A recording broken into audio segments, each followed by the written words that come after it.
नमस्कार विद्यार्थी मित्रांनो, परत एकदा स्वागत तुमच्या आवडत्या bankers view powered by IBC institute चॅनलवर. मी शेखर खैरनार परत एकदा तुमचं स्वागत करतो आणि आजच्या टॉपिकला म्हणजे प्रॉफिट अँड लॉसला आपण सुरुवात करत आहोत. सो प्रॉफिट अँड लॉसचे काही खूप छान क्वेश्चन्स मी घेऊन आलेलो आहे. यामध्ये प्रॉफिटबद्दल तुम्हाला नक्कीच माहीत पाहिजे. प्रॉफिट म्हणजे जर तुम्ही एखादी वस्तू जास्त किमतीला विकताय, म्हणजे कमी किमतीला घेऊन ज्यावेळेस तुम्ही ते जास्त किमतीला विकतात त्यावेळेस काय झालेला असतो प्रॉफिट, आणि ज्यावेळेस आपण घेतलेल्या किमतीपेक्षा कमी किंमत मिळवतो त्यावेळी आपल्याला झालेला असतो लॉस. इथे आपल्याला वेगवेगळ्या गोष्टी माहीत असायला पाहिजे. तुम्हाला माहीत असायला पाहिजे कॉस्ट प्राईसबद्दल, तुम्हाला माहीत असायला पाहिजे सेलिंग प्राईसबद्दल, आणि तुम्हाला माहीत असायला पाहिजे मार्केट प्राईसबद्दल. मार्केट प्राईस म्हणजे ही अशी प्राईस असते ज्या प्राईजला एखादा प्रोडक्ट डिस्प्ले केला जातो. म्हणजे काय, फक्त दाखवलं जातं की ही वस्तू इतक्या रुपयाची आहे, पण ती कंपल्सरी त्याच किमतीला विकली गेली पाहिजे हे काही कंपल्सरी नसतं. त्यामुळे तुम्ही त्यावर काहीतरी डिस्काउंट देऊ शकता. डिस्काउंट दिल्यानंतर काय मिळते आपल्याला सेलिंग प्राईस. कॉस्ट प्राईसवर काय मिळतो आपल्याला प्रॉफिट किंवा होऊ शकतो लॉस. या सगळ्या गोष्टींना घेऊन आपण आजचा टॉपिक बघणार आहोत. सो ज्या लोकांचं प्रॉफिट अँड लॉसबद्दल एक बेसिक नॉलेज क्लिअर आहे त्या लोकांसाठी नक्कीच हा टॉपिक किंवा जे मी लेक्चर बनवतो आहे ते तुम्हाला नक्कीच मदत करेल. सो क्वेश्चन 1पासून सुरुवात करूया. काय सांगितलं आहे बघूया. Selling price of article B is 11/9% more. Okay, so 11/9ची फ्रॅक्शनल व्हॅल्यू माहीत असायला पाहिजे 1/9. ओके, ही लक्षात ठेवा मित्रांनो. जर तुम्हाला माहीत नसेल तर हे लक्षात ठेवणं गरजेचं आहे.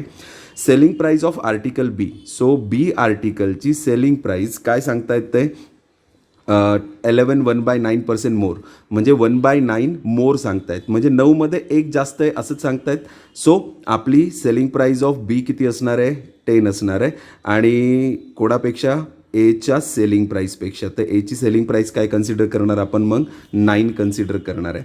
अशा पद्धतीने हेही आपल्याला कळालं आहे. देन पुढचं बघूया. If the shopkeeper made 20% profit on article B. So article B जे काही आहे त्याच्यावर तो 20% काय करतोय प्रॉफिट कमवतोय. 20%चा प्रॉफिट म्हणजे 20% तुम्हाला नक्की माहीत असायला पाहिजे. 20% म्हणजे काय असतं आपल्यासाठी 1/5 असतं. 1/5चा अर्थ असा आहे की 5 रुपयावर 1 रुपया तो माणूस एक्स्ट्रा कमवतोय. 5 रुपयावर 1 रुपया एक्स्ट्रा कमवतोय म्हणजे तो 6 रुपये कमवतोय. 6 म्हणजे आपल्यासाठी काय सेलिंग प्राईस असणार आहे, आणि सेलिंग प्राईस आपल्याला ऑलरेडी मिळालेली आहे. सो सेलिंग प्राईस किती होती 10, आणि ती माझ्यासाठी 6 म्हणून रिप्रेझेंट होत आहे. कारण की 5 रुपयावर मी 1 रुपयाचा प्रॉफिट कमवतोय म्हणजे मी वस्तू 6 रुपयाला विकतोय. 6 म्हणजे माझ्यासाठी 10. तर 1 म्हणजे शोधण्यासाठी /6 करावं लागतं. इंटू ज्यावेळेस आपण 5 करू म्हणजे मी 5 शोधतोय तर 5 माझ्यासाठी काय असणार आहे कॉस्ट प्राईस. अशा पद्धतीने आपल्याला इथे काय मिळतं आहे cost price of article B. Okay, त्यानंतर and selling price of article A is 40 more than cost price of article B. एची जी सेलिंग प्राईस आहे ती कॉस्ट प्राईस जी काय असेल एची त्याच्यापेक्षा कितीने जास्त असणार आहे 40ने जास्त असणार आहे. ओके, सो आपल्याला जर ह्या गोष्टी कळाल्यात तर आपल्याला पुढच्याही गोष्टी क्लिअर होणार आहेत. सो आपल्याला इथे इमॅजिनरी व्हॅल्यू ते मिळालेले आहेत. सो इथे काय मिळालं आहे 50/6, आणि इथे काय मिळालेलं आहे selling price of A is 9. आणि त्यांनी सांगताना काय सांगितलं होतं सेलिंग प्राईस ऑफ आर्टिकल ए 40 मोर असणार आहे. त्यामुळे मी एला पहिले लिहितोय. सो एची सेलिंग प्राईस 9 होती आणि ती 40ने जास्त असणार आहे कोणापेक्षा आर्टिकल बीच्या कॉस्ट प्राईसपेक्षा. आर्टिकल बीची कॉस्ट प्राईस बघा काय आहे 50/6. ओके, ह्या दोघांमध्ये डिफरन्स कितीचा येतो आहे 9 6 जा 54 अँड -50 म्हणजे इथे येणार आहे 4/6, ज्याला आपण छोटं बनवूया. सो 2 2 जा अँड 2 3 जा म्हणजे आपल्याला काय मिळालं आहे 2/3. म्हणजे या दोघांमधला डिफरन्स कोणातला selling price of article A मधला आणि cost price of article B मधला डिफरन्स आपल्याला मिळाला आहे 2/3. आणि हा 2/3 जो काही आहे तो आपल्याला काय म्हणून सांगितलं आहे 40, कारण की त्यांनी सांगितलं होतं की 40ने जास्त आहे, आणि या दोघांमधला डिफरन्स म्हणजे आपल्याला कळालं की कितीने जास्त आहे. सो 2/3 म्हणजे आपल्यासाठी 40 असेल तर त्यांनी काय शोधायला सांगितलं आहे then find out the cost price of article A. Shopkeeper sold article A at a profit of 25%. So article एसाठी आपल्याला त्याची किंमत माहीत होती. विक्री किंमत किती आहे 9 आहे. जर त्याची विक्री किंमत 9 असेल तर आपल्याला इथे प्रॉफिट पण सांगून ठेवलं आहे 25%. 25% म्हणजे काय असतं 1/4, म्हणजे 4 रुपयाची वस्तू तुम्ही 1 रुपये जास्तने विकतायत म्हणजे 5 रुपयाला विकतायत. म्हणजे आपल्यासाठी 5 म्हणजेच 9 असेल मित्रांनो, बरोबर. सो 5 म्हणजे जर 9 असेल तर 1 शोधण्यासाठी आपल्याला काय करावं लागणार आहे 9/5 करावं लागणार आहे. सो 9/5 आपण इथे केलं आहे, ज्याच्याने आपल्याला काय मिळालं आहे एकाची किंमत मिळाली आहे, आणि आपल्याला काय शोधायचं होतं, कॉस्ट प्राईज ऑफ आर्टिकल ए आणि कॉस्ट प्राईज इंटू 4 करावं लागणार आहे. सो इंटू 4 करतो आहे, कारण की 4 रुपयाची किंमत आपण 1 रुपयाला एक्स्ट्रामध्ये विकतो आहे. म्हणजे 4 रुपये ही बेसिक प्राईज होती. सो आपण 4 म्हणजे शोधलं आहे, म्हणजे काय शोधलं आहे, कॉस्ट प्राईज ऑफ एच शोधलं आहे. हे आपल्याला शोधायचं आहे. सो आपला आन्सर बघा मित्रांनो काय मिळेल आपल्याला पटकन. सो 2ने आपण डिवाइड करूया. सो 2 20 त्यानंतर इथे 5 4 20. सो उरलं आहे आपल्याकडे 3 4 12 and into 4 into 9. Okay, so आपल्याला जे मिळतं आहे 4 4 16 अँड 9 3 27. 16 अँड 27 करा किंवा वेगवेगळ्या पद्धतीने करू शकता तुम्ही. बघा इथे काय करूया आपण, अजून छोटं तर बनवता येणार नाही आहे याला. सो 9 3 27 इंटू हे बघा 9 3 27 अँड 4 इंटू 4 इज 16. सो आपला आन्सर काय मिळतं आहे बघा, हे मिळतं आहे 432. ओके, सो आन्सर असणार आहे आपलं 432. Answer is option C. Okay, hopefully तुम्हाला कळालं असेल जे लॉजिक मी सांगतो आहे, कारण की हे जे लॉजिक मी एक्सप्लेन करतो आहे it is the one of the best logic, ज्याच्यामुळे आपला खूप जास्त वेळ वाचतो. बघा आपण किती मोठं एक्झाम्पल किती छोट्या फॉर्ममध्ये बनवलेलं आहे. सो हे तुमच्यासाठी नक्कीच फायद्याचं ठरणार आहे. अशा पद्धतीने एक्झाम्पल सोडवा, नक्की तुम्हाला रिझल्ट मिळेल आणि त्याचा फायदा येईल. क्वेश्चन नंबर 2कडे वळूया. क्वेश्चन नंबर 2 बघा काय म्हणतो आहे, a shopkeeper bought 2 watches for ₹3000. Okay, 2 watches घेतलेत आणि 3000 रुपयाला घेतलेत. सो ही कॉस्ट प्राईज आपल्याला देऊन ठेवलेली आहे. Then he sold one at loss of 10% and another at a profit of 45%. Overall profit is 12. Okay, so एक गोष्ट ती 10%ने तो विकतो आहे, 10% लॉसने विकतो आहे आणि 12% प्रॉफिटने दुसरी वस्तू विकतो आहे ना. दुसरी वस्तू 45% प्रॉफिटने विकतो आहे आणि टोटल प्रॉफिट होतो आहे त्याला 12%. बरोबर ना. सो इथे काय करणार आपण, इथे आपण ॲलिगेशन मिक्सचरचा रूल वापरूया. It is the one of the best तुमच्यासाठी अप्रोच असेल क्वेश्चनला सॉल्व्ह करण्याचा. सो आपण इथे काय करूया, 10% लॉस म्हणजे 90, त्यानंतर प्रॉफिट 45 म्हणजे 145 आणि टोटल ओव्हरऑल प्रॉफिट इज 112. ठीक आहे, त्यानंतर आपण काय करायचं आहे, क्रॉसमध्ये यांची मायनस करायची असते. सो आपण यांची काय करणार आहे, क्रॉसमध्ये मायनस करतो आहे. सो क्रॉसमध्ये आपण यांची मायनस करूया, म्हणजे हे अशा पद्धतीने मायनस होईल. इथे येणार आहे आपलं 33 आणि इथे जर आपण मायनस केली अशा पद्धतीने तर इथे येणार आहे 22. सो रेशो मिळाला आहे 11 3 11 2. आन्सर असेल ऑप्शन सी 3:2. ओके, चलो बढ़ते नेक्स्ट क्वेश्चन की तरफ. नेक्स्ट क्वेश्चन नंबर 3 जर तुम्ही बघताय, the ratio of the cost price of battery and charger is 6:5. So battery आणि चार्जर या दोघांच्या कॉस्ट प्राईजमधला रेशो आपल्याला काहीतरी देऊन ठेवला आहे. सो आपण बॅटरीची कॉस्ट प्राईज आणि चार्जरची कॉस्ट प्राईज समथिंग काहीतरी मानूया. याला 6:5 हा रेशो दिला होता ना. सो आपण याला 60 आणि 50 मानूया, जेणेकरून सोपं होईल आपल्यासाठी. Example, a shopkeeper mark charger 20% above the cost price. चार्जरला 20% जास्त. सो 50चा 20% किती असतो, 10. बरोबर. सो इथे तो 10 म्हणजे 60 रुपयाला तो मार्क प्राईज इथे मेन्शन करतोय. सो ही आपल्यासाठी काय आहे, आपल्यासाठी मार्क प्राईज आहे. मी सगळ्या गोष्टी लिहत नाही आहे, त्यामुळे तुम्हाला लक्षात ठेवणं गरजेचं आहे. चला लिहून घेऊया. सो मार्क प्राईज काय असणार आहे, 60. त्यानंतर त्यांचं म्हणणं काय, if shopkeeper sold a battery at a profit of 15% प्रॉफिटने त्याने बॅटरी विकली आहे. सो आपण याचं काय करूया, सेलिंग प्राईस शोधूया. सो सेलिंग प्राईस शोधण्यासाठी काय करावं लागणार आहे आपल्याला, सेलिंग प्राईस 15% प्रॉफिट. सो 60चे 15% 9 होतात. सो 69 काय झालं आपल्यासाठी, selling price of that battery. And the selling price of the charger is 1140. चार्जरची सेलिंग प्राईस आपल्याला दिलेली आहे. Then find out the selling price of the battery. बॅटरीची सेलिंग प्राईस आपल्याला शोधायची आहे. ठीक आहे, एखादी गोष्ट राहून गेली आहे. हो, gave the discount of 5% on mark price of the charger. चार्जरच्या किमतीवर तो 5%चा काय देतोय, डिस्काउंट देतोय. सो 5%चा डिस्काउंट म्हणजे इथे आपल्याला किती रुपये डिस्काउंट मिळणार आहे, 60चे 5% असतात 3 रुपये. सो तो वस्तू कितीला विकतोय, 57ला विकतोय. सो 57 म्हणजे आपल्याला देऊन ठेवलेलं आहे, कारण की selling price of the charger त्यांनी देऊन ठेवलं होतं म्हणजे माझ्यासाठी 57 काय असणार आहे 1140 असणार आहे. Then find out the selling price of the battery. बॅटरीची सेलिंग प्राईज म्हणजे 69 आपल्याला शोधायचं आहे. So 69 is what. Okay, so divide करूया आपण. 3ने डिवाइड करता येईल. सो 3 2 जा 6 अँड 3 3 जा 9 अँड 3 1 जा 3 3 9 जा 27 अँड 19 6 जा तो हे झालं 60. सो 60ने मल्टिप्लाय केल्यानंतर आन्सर येतं 1380. अशा पद्धतीने आपल्याला हेही उत्तर मिळालं आहे. Option B is the correct answer. बघा मित्रांनो, किती सोप्या पद्धतीने आणि किती आपण छोटं कॅल्क्युलेशन करतोय. खूप मोठे किंवा हार्ड कॅल्क्युलेशन्स, लेंग्दी प्रोसिजर्स नाही वापरत आहे, ज्याचा फायदा नक्की तुम्हाला एक्झाम्समध्ये होणार आहे. ओके, चला पुढच्या प्रश्नाकडे वळूया. पुढचा प्रश्न क्वेश्चन नंबर 4 जरा मोठा आहे पण हरकत नाही, आपण खूप इझिली सॉल्व्ह करू याला नक्कीच. A shopkeeper sold equal number of mobile and laptops. Okay, तो शॉपकीपर काय करतोय, equal number of mobile and laptops विकतोय. Cost price of laptop and mobile are equal. So दोघांच्या कॉस्ट प्राईज सेम आहेत, हे आपण इथे कुठेतरी हायलाईट करून ठेवूया. Cost price of laptop and mobile are equal, जेणेकरून पुढे कामाला येईल. त्यानंतर if the shopkeeper gets a profit of laptop is ₹6400 more than he gets on profit on mobile. Okay, and selling price of the लॅपटॉपची selling price आपल्याला देऊन ठेवलेली आहे. The shopkeeper offers a discount of laptop is 7.5% on its mark price and shopkeeper offers 2 successive discounts of 5% and 6% on mark price of the mobile.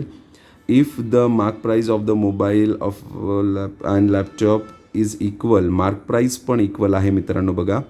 And cost price of the mobile आपल्याला देऊन ठेवलेली आहे. ठीक आहे, आपल्याला स्टार्टिंगला माहीत होतं कॉस्ट प्राईज दोघांची सारखी आहे. सो दोघांच्या कॉस्ट प्राईजला आपण काय कन्सिडर करूया, 100. फॉर एक्झाम्पल आता लॅपटॉपची कॉस्ट प्राईज जर मी काय केलं, लॅपटॉपची कॉस्ट प्राईज जर 100 कन्सिडर केली तर मोबाईलची सुद्धा कॉस्ट प्राईज काय असणार आहे, 100 असणार आहे. बरोबर, सो हे दोघंही 100 असणार आहेत. पुढे जाऊया आपण.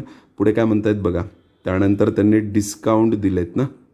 आपण मार्क प्राईसपासून सुरुवात केली तर जरा जास्त सोपं पडेल मित्रांनो, कारण की डिस्काउंट ही कन्सेप्ट दिलेली आहे बरं का. सो डिस्काउंटसाठी आपण मार्क प्राईसपासून सुरुवात केली तर नक्की फायदा होईल, त्यामुळे मी थोडे चेंजेस करतो आहे. सो लॅपटॉपची मार्केट प्राईज 100 कन्सिडर करूया आणि मोबाईलची सुद्धा मार्केट प्राईज 100 कन्सिडर करूया. अशा पद्धतीने आपल्याला मार्केट प्राईज मिळालेल्या आहेत 100. पहिल्या याच्यावर तो 7.5चा डिस्काउंट देतो, म्हणजे तो वस्तू कितीला विकत असेल. सो लॅपटॉपची सेलिंग प्राईस काय असणार आहे आपल्यासाठी, 92.5 असणार आहे. आणि मोबाईलवर तो 2 डिस्काउंट देतो आहे ना. पहिला 5% डिस्काउंट देतो आहे, म्हणजे 100वर जर 5% डिस्काउंट दिला गेला तर 95 होतात. आणि 95वर अजून परत तो एक 6% डिस्काउंट देणार आहे.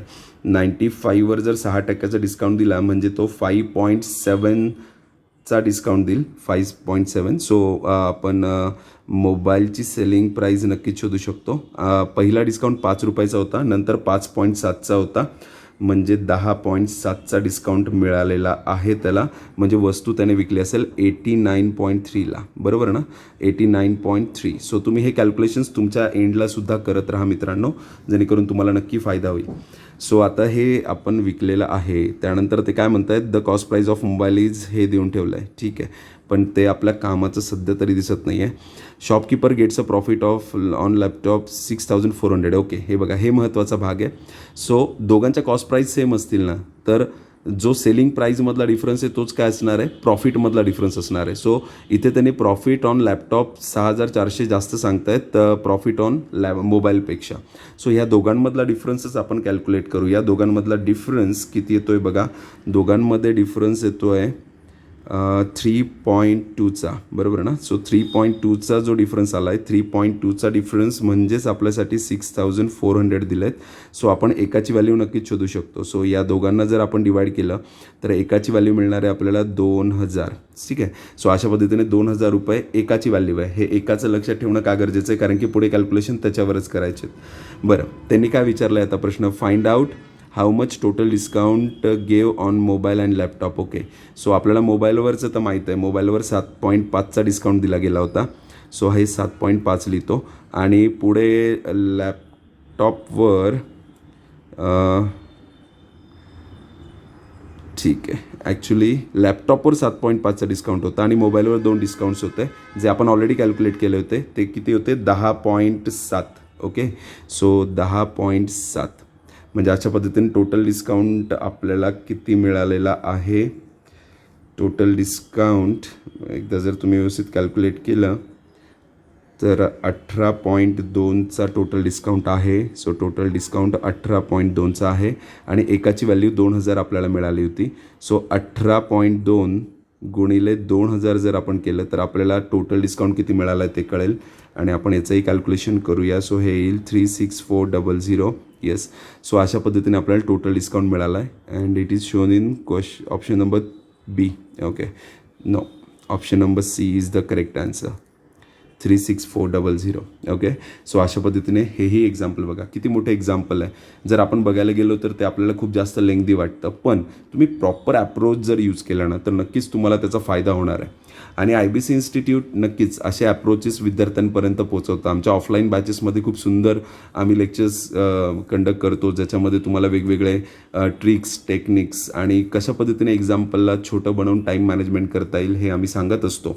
सो जर पॉसिबल असेल, नाशिकमधले तुम्ही असाल तर नक्कीच IBC इन्स्टिट्यूटला एकदा व्हिजिट करा, एकदा फॅकल्टीजला भेटा, म्हणजे तुम्हाला कळेल की नक्की काय आणि काय प्रतीचे फॅकल्टीज इथे काम करतात जेणेकरून तुमचं भविष्य सुधारावं, कुठेतरी तुम्हाला गव्हर्नमेंट जॉब लागावा. चला क्वेश्चन नंबर 5कडे वळूया. क्वेश्चन नंबर 5 बघा. A trader mark his goods such that he can make a profit of 25%. So a trader mark his goods म्हणजे तो मार्क करतोय त्याच्या गुड्सला जेणेकरून त्याला 25% प्रॉफिट मिळेल after giving 15% discount. Okay, so आपण काय करूया, सुरुवात कॉस्ट प्राईसपासून करूया. ओके, सो अशा पद्धतीने जर त्यांनी 25% प्रॉफिट सांगतायत आहे, 25% प्रॉफिट जर सांगतायत, सो 25% प्रॉफिट म्हणजे आपल्यासाठी 1/4 असतं, बरोबर की नाही. 4 रुपयात 1 रुपयाचा प्रॉफिट म्हणजे वस्तू कितीला विकली, त्याने 5 रुपयाला विकलेली आहे. सो वस्तू जर तो 5 रुपयाला विकतो आहे तर त्याची कॉस्ट प्राईस ही सेलिंग प्राईस आहे आणि कॉस्ट प्राईस काय होती 4. हे जे खाली लिहिलेलं असतं ते कॉस्ट प्राईस असतं. सो कॉस्ट प्राईस आणि सेलिंग प्राईस दोघी गोष्टी कळाल्या. त्यात तो सांगतोय की आम्ही 15%चा डिस्काउंटही देतो. 15% म्हणजे आपल्यासाठी काय, 15/100 म्हणजे जर तुम्ही त्याला सिम्प्लिफाय केलं तर 5 3 अँड 20 असं काहीतरी येणार आहे तुम्हाला, बरोबर ना. सो 20 रुपयात तुम्हाला 3 रुपयाचा डिस्काउंट मिळतो आहे. सो 20 रुपयात 3 रुपयाचा डिस्काउंट मिळतो आहे म्हणजे आपण 17 रुपये म्हणूया. सो 17 रुपयाचा म्हणजे 17 रुपयाला विकतो आहे, 20 रुपयात 3 रुपये डिस्काउंट देऊन वस्तू विकली जाते म्हणजे तो विकतो कितीला आहे, 17 रुपयाला. म्हणजे आपण ह्या 5लाच 17 म्हणू शकतो आपल्या टर्ममध्ये. 20 ही आपली काय आता मार्केट प्राईस आहे, बरोबर. सो 20 रुपयाची वस्तू 3 रुपये डिस्काउंट देऊन 17 रुपयाला त्याने विकली आहे तर आपल्याला कॉस्ट प्राईस शोधायची आहे. सो कॉस्ट प्राईस इथे बघा बरं काय मिळेल. कॉस्ट प्राईस इथे तुम्हाला मिळणार आहे समथिंग काहीतरी 17 68/5 बरोबर ना. सो ही काय मिळाली आपल्याला, कॉस्ट प्राईस मिळाली. आणि आता त्याचं असं म्हणणं आहे की आम्हाला हीच वस्तू 18% डिस्काउंट देऊन विकायची आहे फक्त, म्हणजे 68/5. ओके, ही जी वस्तू आहे 68/5 एवढ्या किमतीची जी वस्तू आहे ती आम्ही आधीच्या मार्केट प्राईजला 18%च डिस्काउंट देणार. आधीची मार्केट प्राईस 20 होती, याच्यात ते डिस्काउंट देणार आहेत 18%चा, बरोबर ना. सो याच्यात 18%चा डिस्काउंट देणार आहे. 20 रुपयात 18%चा डिस्काउंट बघूया आपण किती येतो आहे. 20 रुपयाचा 1% येतो 0.2. 18 दुने होतात 36 म्हणजे 3.6चा डिस्काउंट देणार आहे. म्हणजे आता ह्यावेळी ते 3.6चा डिस्काउंट द्यायचं म्हणत आहेत, बरोबर ना. सो 3.6चा डिस्काउंट दिला. 20मध्ये जर 3.6 आपण मायनस केले तर आपल्यासाठी काय येणार आहे, 16.4 येणार आहे. ओके, सो 16.4 येणार आहे तर 16.4ला तो विकतो आहे ती वस्तू. चला मग बघूया आपण की 16.4ला जर ती वस्तू विकली गेली तर काय होणार आहे. ठीक आहे, मी इथे 164/10 लिहितो आहे जेणेकरून कॅल्क्युलेशन थोडं सोपं होईल. ही आपली कॉस्ट प्राईज आहे आणि ही आपली सेलिंग प्राईज आहे 18% डिस्काउंट दिल्यानंतरची. बघूया दोघांमध्ये किती डिफरन्स येतो आहे. सो इंटू 2 करूया. So 8 2 16 and 6 2 12 and 113 and 164. जरा मी उलटं लिहिलं आहे त्यामुळे मी आता लिहिताना उलटं लिहितो. 164 मायनस सेलिंग प्राईज आणि कॉस्ट प्राईज यांच्यातला डिफरन्स शोधायचा असतो पण मी इथे उलटा लिहिला आहे. पण फरक नाही पडत. 8 2 जा 16 अँड 6 2 जा 12 136 डिवाइड बाय 10 म्हणजे कळेल आपल्याला की नक्की डिस्काउंट तरी कितीचा दिला जातो आहे. सो इथे एकदा चेक करा तुम्ही की आपण व्यवस्थित तर करतो आहे ना. ओके, सो हे आपण एकदा चेक करूया की कितीचा डिस्काउंट दिला गेला आहे. आपण अजून थोडं वेगळ्या पद्धतीने केलं तर जरा जास्त सोपं पडेल असं वाटतं आहे मला. हे जरा कॉम्प्लिकेटेड झालं आहे. मी तुम्हाला अजून सोप्या पद्धतीने सांगतो कारण की इथे पॉईंटमध्ये ॲन्सर्स येत आहेत ना. सो आपण इथे जर डिस्काउंट जो दिला गेला आहे ना तो 15%चा स्टार्टिंगपासून मी तुम्हाला व्यवस्थित परत एकदा सांगतो. हे आपल्याला कळालंच होतं. सेलिंग प्राईस 5 आहे, कॉस्ट प्राईस 4 आहे. ते म्हणत आहेत की आम्ही 15%चा डिस्काउंट देतो आहे. 15%चा डिस्काउंट म्हणजे आपल्यासाठी 100वर 15% डिस्काउंट म्हणजे 85ला त्याने वस्तू विकली आहे. जर आपण 85 लिहिलीत म्हणजे ते आपण छोटं करून जे लिहिलं होतं ना फक्त आपण ते नाही लिहित आहे कारण की त्याच्याने काय होतं आहे कॅल्क्युलेशन जरा कॉम्प्लिकेटेड व्हायला लागलं आहे कारण की ते पर्सेंटेज व्हॅल्यूज जे आले आहेत ना ते जरा कॉम्प्लिकेटेड आले आहेत. त्यामुळे मग आपण इथे 100वर 15%चा डिस्काउंट म्हणजे 85ला विकली वस्तू तर आपण कॉस्ट प्राईस शोधणार आहे आता. ठीक आहे, 5ने डिवाइड करता येतं आहे आपल्याला. 5 1 5 5 7 35 17 चौक किती होतात 68 म्हणजे कॉस्ट प्राईस आपल्याला काय मिळाली 68 रुपये मिळाली.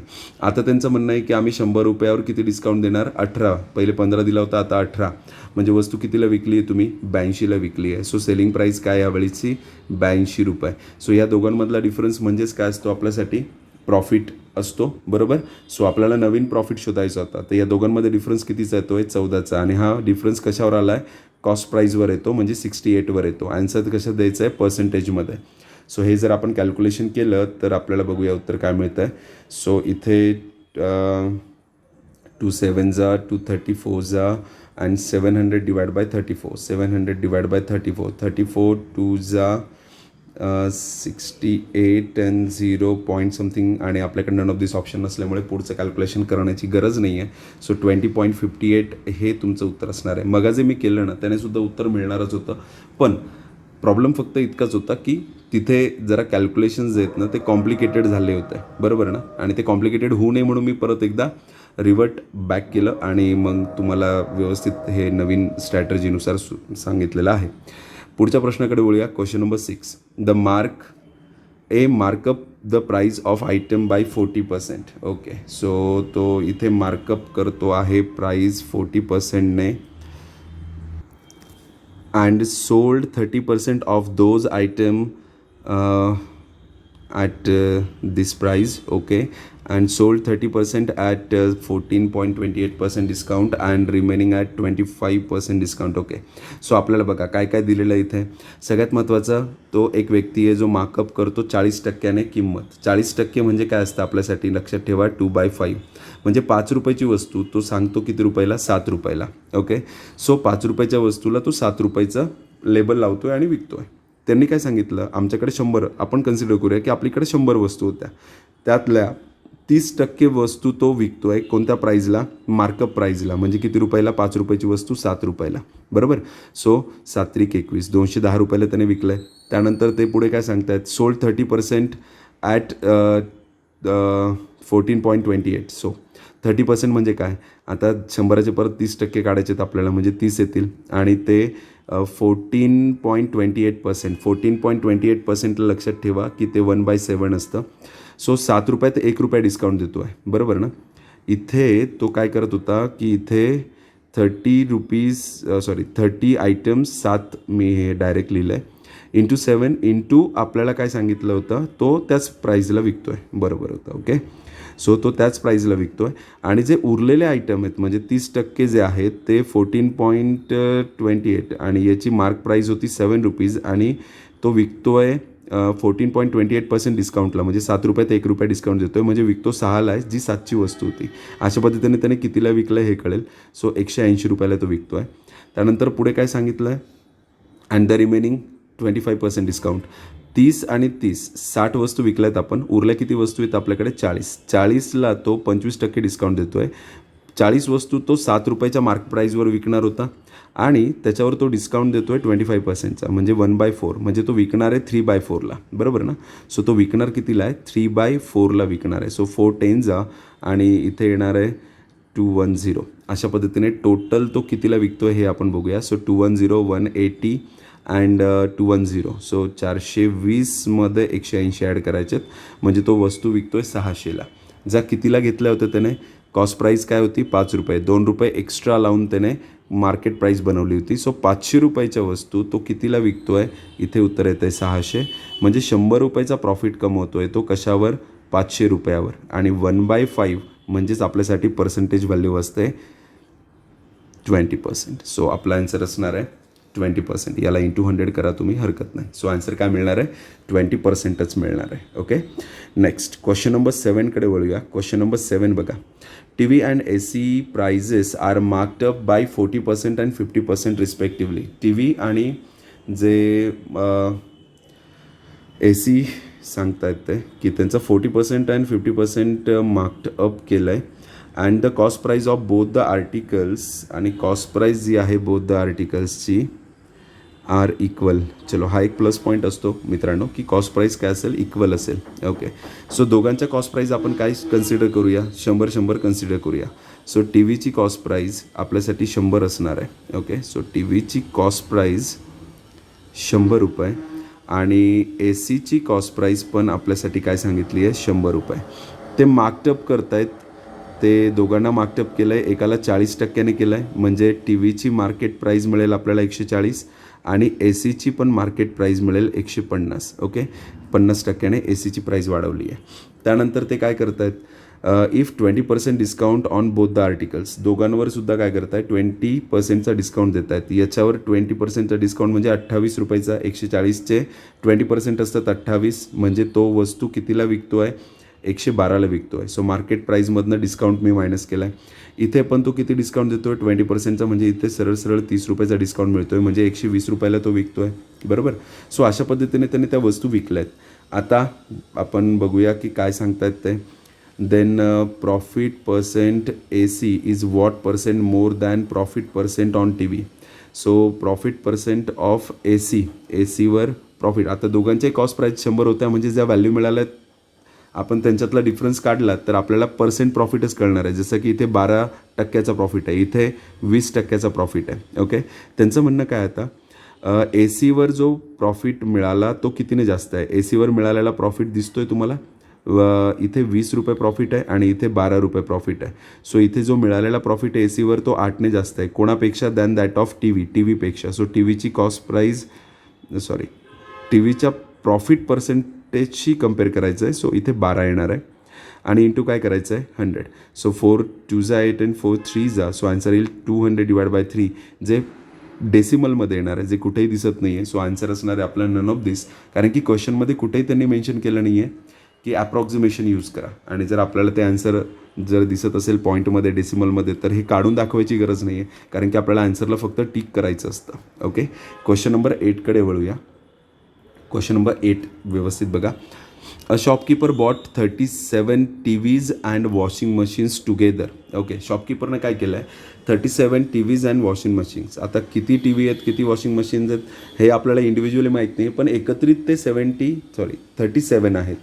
The ratio of the cost price of T V and washing machine is 12:15. Okay, चलो, ही एक चांगली गोष्ट दिली आहे. सो टी व्ही आणि वॉशिंग मशीन यांचा कॉस्ट प्राईजचा रेशो दिला आहे त्यांनी. याला आपण 12x म्हणूया, याला आपण 25x म्हणूया.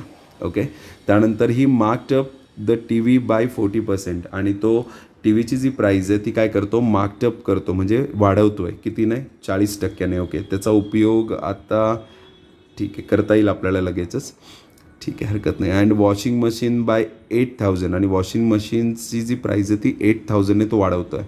And no discount is provided, आणि कुठलाही डिस्काउंट देत नाही.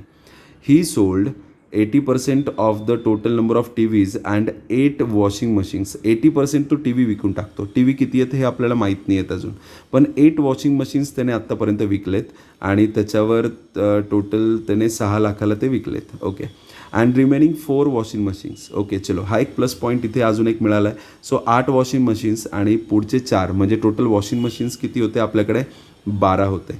सो आपल्याकडे वॉशिंग मशीनची संख्या आहे 12, आणि जर 12 आपल्याकडे वॉशिंग मशीन्स असतील तर 37मधनं जर हे 12 मायनस आपण केले तर उरलेले 25 हे काय असतील आपल्याकडे टी व्हीज असतील. ओके, सो टी व्ही 25 होते आणि वॉशिंग मशीन्स 12 होते. ओके, अशा पद्धतीने त्यांची क्वांटिटी पण कळालेली आहे. त्यानंतर ते 40% मार्कअप करणार आहेत हेही आपल्याला माहीत आहे. दोघांनाही 40% मार्कअप करत आहेत. ओके, आणि ही जी किंमत देऊन ठेवली आहे 8 वॉशिंग मशीन्स आणि 80% of total number of T Vs. आता टी व्हीचे टोटल 80% किती होतात? टी व्हीचे 80%, टी व्ही किती आहेत आपल्याकडे 25, तर त्याचे 80% किती असणार आहे? त्याचा 10% 2.5 आहे, इंटू 8 करा म्हणजे 2.5 इंटू जर आपण 8 केलं तर काय मिळणार आहे आपल्याला? 2 मिळणार आहेत, 20 मिळणार आहेत. ओके, सो 20 टी व्हीज तो विकतो आहे. ओके, 20 टी व्हीज विकतो आहे आणि किती रुपयाला विकतो आहे?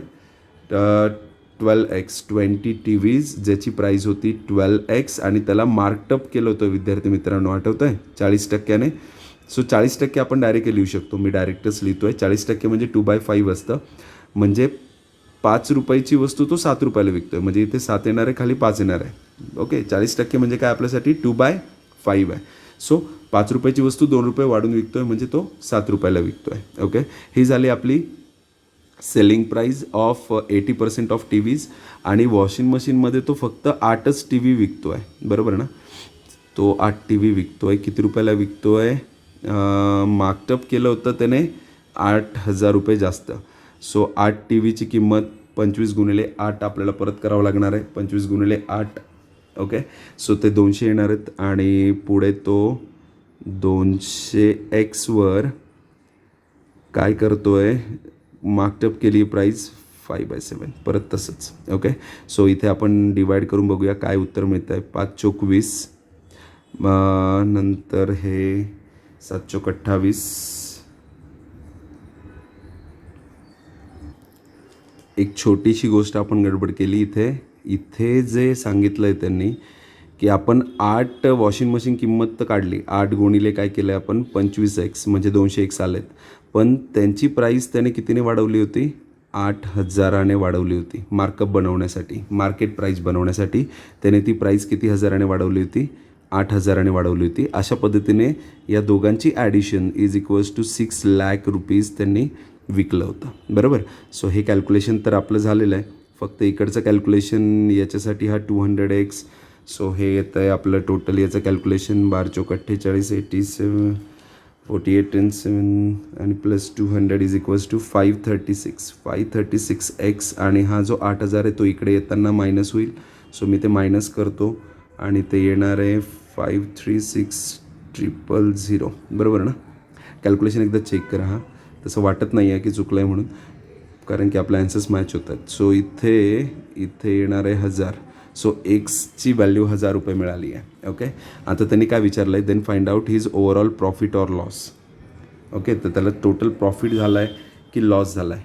ठीक आहे. सो त्याने वस्तू कितीला विकल्या आहेत? 6,000ला, म्हणजे त्याची सेलिंग प्राईस 6,000 आहे. बाकी तर त्यांनी सांगितलं की अनसोल्ड आहे, त्यामुळे मग त्याचा टोटल सेलिंग प्राईस 6 लाख रुपये होती.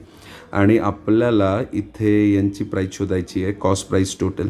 सो आपल्याला कॉस्ट प्राईस शोधायची म्हणून मी काय करतो 25 गुणिले 12x म्हणजे 25 टी व्ही घेतले होते आणि 12x ही प्राईस होती आणि प्लस 25x ही प्राईस होती आणि त्याने 12 वॉशिंग मशीन्स घेतले होते. सो इथे काय येणार आहे 300 300 600 म्हणजे हे 300x आणि हे 300x आणि हे 600x आणि एक्सची किंमत जर त्याच्यात टाकली तर परत एकदा 6 लाख रुपीज मिळतं. म्हणजे 6 लाख रुपये त्याला मिळाले आणि इन्व्हेस्टमेंट पण त्याची 6 लाखच होती. म्हणजे इथे काय झालं आहे नो प्रॉफिट नो लॉस. या कंडिशनमध्ये नो प्रॉफिट नो लॉस झाला आहे. ओके, होपफुली तुम्हाला कळालं असेल. कळालं नसेल तर थोडं रिवाइंड करा, परत एकदा बघा एक्झाम्पलला, जेणेकरून तुम्हाला ते सोपं वाटेल. नेक्स्ट क्वेश्चन नंबर 9कडे बोलूया. A shopkeeper mark an article X% above the cost price and sold it after 2 successive discount of 25% and 20%. In his transaction, the shopkeeper had a profit of 20%. त्याला 20%चा प्रॉफिट झाला. Find the cost price of the article if selling price of the article is 114x. Okay, म्हणजे इथला x आणि इथला x आपल्याला ह्या दोघी xचा उपयोग करायचा आहे. ओके, सो आपण सुरुवात कॉस्ट प्राईसपासून करूया. सो कॉस्ट प्राईसपासून सुरुवात करतो आहे मी. सो कॉस्ट प्राईस आपण कन्सिडर करू की त्याची 100 होती. ओके, त्याची सेलिंग प्राईस काय असणार आहे? 20%चा प्रॉफिट कमावला म्हणजे 120 असणार आहे. त्यानंतर तो त्या 120वर ॲक्च्युली मार्केट प्राईजवर डिस्काउंट दिला जातो. जर आपण सेलिंग प्राईजवर कॅल्क्युलेट करतो आहे तर आपल्याला रिव्हर्स लिहावं लागतं. म्हणजे जसं की 25% डिस्काउंट मिळाला म्हणजे काय, 4 रुपयाच्या वस्तूवर 1 रुपयाचा डिस्काउंट मिळाला म्हणजे तुम्ही विकलं 3ला. पण हे उलटं लिहायचं 4/3, कारण की आपण रिव्हर्स प्रोसिजर करतो आहे. आणि 20% डिस्काउंट म्हणजे 5 रुपयाची वस्तू 4 रुपयाला विकली तर मी उलटं लिहिणार आहे. ओके, अशा पद्धतीने बघूया की याची व्हॅल्यू काय येत आहे.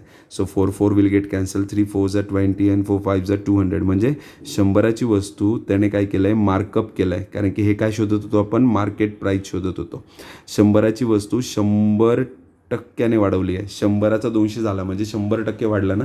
सो 100% वाढली आहे म्हणजे आपल्याला एक्सची व्हॅल्यू मिळाली 100%. आणि तो एक्स इथेही वापरायचा आहे. म्हणजे ही काय आपली सेलिंग प्राईस असणार आहे 114 आणि हे त्याच्यासोबत 100 जोडायचे. तर एक्सच्या ऐवजी 100 लावायचं आहे. ओके, सो ही झाली आपली सेलिंग प्राईस. आणि सेलिंग प्राईस किती होती, 120 म्हणजे आपल्याला जर हे देऊन ठेवलं आहे तर आपल्याला उरलेलं कॅल्क्युलेशन करायचं आहे, जे किती येणार आहे 95. ओके, 950. ओके, 950 नाही 95 येत आहे फक्त, 95 येत आहे. ठीक आहे, सो हे एक म्हणजे 95 मिळालं आहे. तर आपल्याला काय शोधायचं आहे, आपल्याला शोधायचं आहे find out the cost price of the article. आणि कॉस्ट प्राईस आपण 100 मांडली होती ना, म्हणजे ह्या 95ला 100 गुणायचं म्हणजे आन्सर असेल 9500. Option number A is the correct answer. Okay, चला पुढच्या प्रश्नाकडे वळूया. क्वेश्चन नंबर 10, शेवटचा प्रश्न आजसाठी. An article is marked up by %% above its cost price. Okay, it is then sold after giving a discount of 150 such that there is a profit of %. या dash. Okay, ऑप्शनमध्ये आपल्याला 2 वेगवेगळे option दिलेले आहेत. So आपल्याला ते dash तिथे put करायचे आहेत. The cost price of than article is an integer. So cost price integer असणार आहे, ती डेसिमलमध्ये नसेल, पॉईंटमध्ये नसेल. If the value of given in which given following options will fill the blank in the sum order in which is it given to make the statement true. Okay, आपल्याला statement true बनवण्यासाठी ज्या given values आहेत त्या put करायच्या आहेत. जसं की पहिला एक्झाम्पल, मी पहिला व्हॅल्यू पुट करून बघतो. इथे 20 टाकला तर इथे मला काय टाकायचं आहे, 8 टाकायचं आहे. ओके, जर मी 20% मार्कअप केला म्हणजे कॉस्ट प्राईज माझी किती असेल 100 रुपये. जर मी तिला मार्कअप केलं आणि 120ला बनवली तर मला प्रॉफिट होतो आहे कितीचा, 8%. म्हणजे मी वस्तू विकली 108ला. दोघांमध्ये डिफरन्स कितीचा आहे, 12चा. 12 म्हणजे आपल्यासाठी 150 आहे. तर आपल्याला 100 म्हणजे शोधायचं आहे. आणि 100ची व्हॅल्यू त्यांचं म्हणणं आहे की इंटिजर, डेसिमल नको आहे, पॉईंटमध्ये यायला नको, इंटिजर व्हॅल्यू असली पाहिजे. सो 12ने भाग जातो ना. सो जर आपण 12ने भाग दिला इथे तर 12 15 आणि इथे व्हॅल्यू येऊन जात आहे. म्हणजे ऑप्शन ए इंटिजर व्हॅल्यू असू शकते. ऑप्शन बीसाठी आपण एकदा ट्राय करूया. आता मी परत एकदा सगळं खोडतो आणि हे पहिलं ऑप्शन मॅच होतो आहे कारण की त्याची व्हॅल्यू इंटिजरमध्ये येत आहे. दुसरा ऑप्शन 35 आणि 21 टाकला, 35 आणि जर 21 टाकला तर 100ची वस्तू होती, 135 मार्कअप केलं आणि विकली 121ला. तर दोघांमध्ये डिफरन्स 14चा 150, 14 म्हणजेच 150, कारण की त्यांनी सांगून ठेवलं आहे बघा इथे काय, it is then sold after giving discount of 150. हा डिस्काउंट आहे म्हणजे सेलिंग प्राईज आणि मार्क प्राईजमधला डिफरन्स आहे. ओके, म्हणून मी 14 म्हणजे 150 आणि आधी पण ते लिहिलं होतं. तर इथे 100 म्हणजे काय हे शोधायचं आहे. So 2 7s and 2 5s and 0 7 2s 14 and 7 1s 7. हे पॉईंटमध्ये येतं आहे आणि पॉईंटमध्ये येऊनसुद्धा जर आपण 50ने गुणलं जरी तरीसुद्धा ते डेसिमलमध्येच येणार आहे. सो आपला हा ऑप्शन करेक्ट नाही आहे. नेक्स्ट ऑप्शनकडे वळूया. नेक्स्ट ऑप्शन असेल 40 and 32. सो आपण यांच्याऐवजी 40 आणि 32 जर पुट केले तर बघूया. म्हणजे कॉस्ट प्राईस 100, मार्कअप केलं 140, विकलं 132, दोघांमध्ये गॅप 8चा आहे. 8 म्हणजे आपल्याला 150 जर गिवन असेल तर 100 म्हणजे पॉईंटमध्ये मिळायला नको. सो 4 2s 8, 4 25s अँड 2ने इकडे डिवाईड होत आहे प्रॉपरली, गुणाकारी प्रॉपरली होणार आहे. इथे व्हॅल्यू पण प्रॉपर येणार आहे, डेसिमलमध्ये येणार नाही आहे. सो आन्सर काय असणार आहे आपलं, only 1 and 3. Option B is the correct answer. कारण की पहिली आणि तिसरी दोघी कंडिशन्स मॅच होत आहेत, जे इथे ऑप्शन बी म्हणून त्यांनी दिलेलं आहे. सो अशा पद्धतीने हा प्रॉफिट अँड लॉस टॉपिक होता. आजचे जेही एक्झाम्पल्स होते हे जर तुम्ही बघितले असतील तर हे हाय लेवल एक्झाम्पल्स होते सगळे, ठीक आहे. यातलं एकही एक्झाम्पल लो लेवल नव्हतं. त्यामुळे ह्या पद्धतीने तुम्ही प्रॅक्टिस कराल आणि इतक्या छोट्या पद्धतीत एवढ्या छोट्या स्वरूपात जर तुम्ही ते एक्झाम्पल सोडवाल तर नक्कीच तुम्हाला त्याचा बेनिफिट मिळणार आहे. आणि 100% रिझल्ट तेव्हाच मिळतो ज्यावेळेस कॉम्पिटिटिव्ह एक्झामला तुम्ही समजून घेतात. कॉम्पिटिटिव्ह एक्झाममध्ये वेळ वाचवणं गरजेचं आहे आणि जो आपण ह्या लेक्चरमध्ये तरी वाचवला आहे. त्यामुळे तुम्ही असेच लेक्चर बघत राहा. नक्की चॅनलला सबस्क्राईब करा. व्हिडिओ आवडला असेल तर नक्की लाईक करा. नेक्स्ट व्हिडिओमध्ये परत अशाच नवीन अफलातून काहीतरी ट्रिक्स घेऊन नक्की तुमच्यासाठी येईल. Thank you very much.